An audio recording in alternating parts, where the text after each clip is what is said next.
પોરબંદરમાં મહાત્મા ગાંધીનું જન્મસ્થળ કીર્તિ મંદિર આવેલું છે। આ સ્મારક ખાતે દિવસ દરમિયાન હજારો પ્રવાસીઓ મુલાકાત લેતા હોય છે, પરંતુ આ પ્રવાસન સ્થળ પર ગાઈડનો વર્ષોથી અભાવ જોવા મળી રહ્યો છે। ત્યારે ગાઈડના અભાવે પૂરતી માહિતી પ્રવાસીઓને મળતી નથી।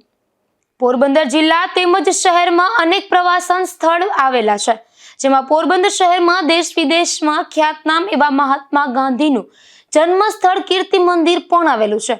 આ કીર્તિ મંદિર ખાતે દિવસ દરમિયાન દેશ વિદેશમાંથી હજારોની સંખ્યામાં પ્રવાસીઓ મુલાકાતે આવતા હોય છે, પરંતુ આ રાષ્ટ્રીય સ્મારક ખાતે વર્ષોથી ગાઈડનો અભાવ જોવા મળી રહ્યો છે, જેથી અહીં આવતા પ્રવાસીઓ આ સ્થળની પૂરતી માહિતી મેળવી શકતા નથી। ત્યારે અગાઉ આ પ્રવાસન સ્થળ ખાતે QR કોડ ઉપલબ્ધ કરવામાં આવ્યું હતું, પરંતુ આ QR કોડ સ્કેન કર્યા બાદ પણ યોગ્ય માહિતી જ મળતી હોવાથી આ સ્થળની ઝીણવટભરી માહિતી પ્રવાસીઓ મેળવી શકતા નથી, જેને લઈને પ્રવાસીઓમાં રોષ જોવા મળે છે।